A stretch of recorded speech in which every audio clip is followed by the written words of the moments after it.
네, 오늘은 급하게 영상을 촬영하기 위해서 카메라를 켰습니다. 트럼프 대통령 취임 이후에 많은 행정명령들이 있었지만 3월 20일자로 이제 연방교육부를 해체하겠다는 행정명령은 아무래도 그냥 넘어갈 수 없기 때문에 소식 바로 전해드리면서 어떤 배경에서 이런 결정이 나왔는지, 현실 가능성이 있는 법안인지, 이로 인한 긍정적 그리고 부정적인 영향 모두 영상에서 다루도록 하겠습니다. 그래서 일단 교육부 해체 결정 배경에 대해서 좀 살펴보면 백악관 발표 주요 내용이거든요. 그래서 보시면 1979년 이래 미 교육부는 총 3조 달러가 넘는 예산을 사용했음에도 학생들의 학업 성취도에는 실질적인 향상이 거의 없었다라고 얘기를 하고 있습니다. 또 보시면 학생 1인당 교육비 지출은 같은 기간 동안 240% 이상 증가했으나 학생 어떤 성취도 지표들은 향상된 것이 없다라고 보고 있죠. 그래서 현재 미국 학생들의 학력 상황에도 지금 이렇게 나열이 돼 있는데 13세 학생들의 수학과 읽기 점수가 수십 년 내 최저 수준이라고 합니다. 그리고 초등학교 4학년에 60%, 그리고 중학교 8학년에 75%가 수학에서 충분한 학력을 갖추지 못하고 있다고 얘기를 하고 있고요. 마찬가지로 읽기에서도 초등학교 4학년과 중학교 8학년의 70%가 이 기준에 미치지 못하면서 아무래도 이런 지표가 향상된 것이 없다라고 얘기를 하고 있고요. 계속 정체 상태에 머물러 있다라고 얘기를 하고 있습니다. 그래서 OECD 37개 회원국 중에 미국 학생들의 수학 성적은 28위라고 얘기를 하고 있습니다. 그래서 트럼프 대통령과 백악관의 주장을 좀 살펴보면 결국엔 연방 교육 체제가 미국 학생들을 실패로 이끌고 있다라고 얘기를 하는 거고 더 이상 계속 지속될 수 없다를 주장을 하고 있습니다. 그래서 이 교육에 관한 권한과 책임을 각 주정부로 되돌려서 주정부가 지역 특성에 맞는 맞춤형 교육 프로그램을 실행하도록 할 계획이라고 합니다. 그래서 결국에는 연방정부가 이런 과도한 규제와 행정 절차로 인해서 학교에 부담을 주는 것을 좀 막고 각 주가 그 교육의 자유와 기회를 확대할 수 있도록 지원해야 된다는 게 백악관 그리고 이제 트럼프 대통령의 주장이고요. 마지막 이 백악관에서 발표한 글을 마무리하는 어떤 문장을 보면 질문이거든요. 이게 같은 방식을 반복하면서 어떻게 다른 결과를 기대할 수 있는가라는 질문을 던졌는데 그것이 교육 시스템의 어떤 근본적인 문제를 제기한 것 아닌가라고 생각이 됩니다.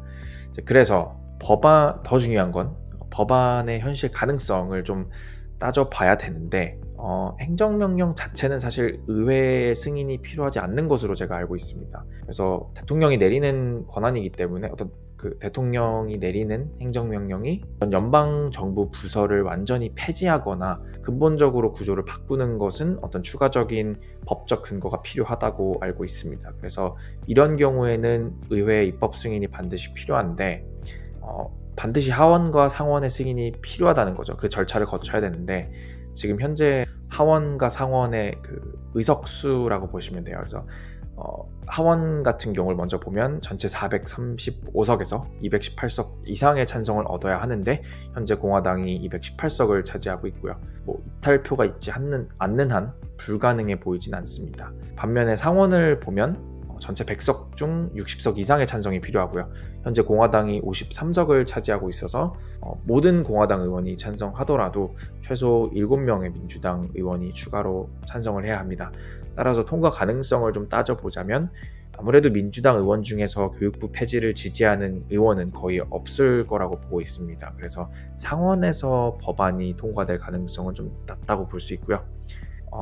현재는 법안 통과 가능성이 낮다고 얘기를 하지만 내년에 또 있을 중간 선거 이후에 어떤 그 의회 구성이 공화당 쪽으로 좀 유리하게 바뀐다면 또 이 교육부 해체 법안이 실질적으로 실현될 가능성도 충분히 있다고 보고 있습니다.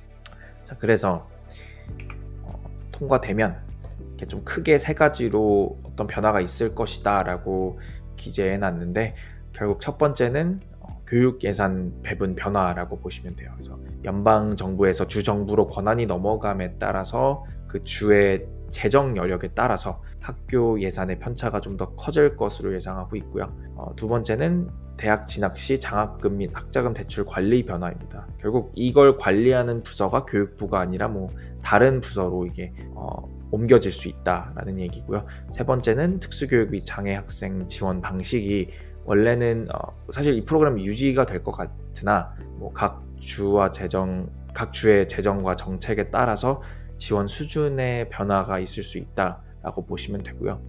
그래서 긍정적인 영향을 좀 살펴보면 이것이 이상적으로 흘러갔을 때 어떤 긍정적인 영향을 좀 보자면, 첫 번째는 이제 연방 정부의 규제에서 벗어나기 때문에 좀 각 지역의 특성을 반영한 좀 맞춤형 교육 정책이 가능해지지 않나라고도 볼 수 있고요.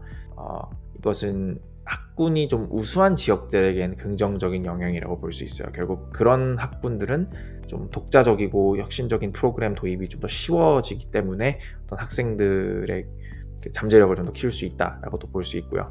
그 다음이 이제 간접적 관리가, 연방 정부를 통한 간접적 관리가 사라지기 때문에 주정부가 좀 더 잘 활용한다면 교육 자금을 더 효율적으로 관리할 수 있다라고도 볼 수 있고요. 그리고 세 번째는 어떤 그 지역 특성에 맞는 프로그램을 개발하기 때문에 이것이 결국 대학 진학률과 좀 진학 대학의 수준 향상으로 이어질 수 있다라고 볼 수 있고요. 결국 지역 내 학교들의 경쟁이 더 활성화될 수도 있기 때문에 또 학생들이 그런 부분에선 혜택을 누릴 수 있지 않나라고도 볼 수 있습니다. 반면에 부정적 영향도 명백한데요.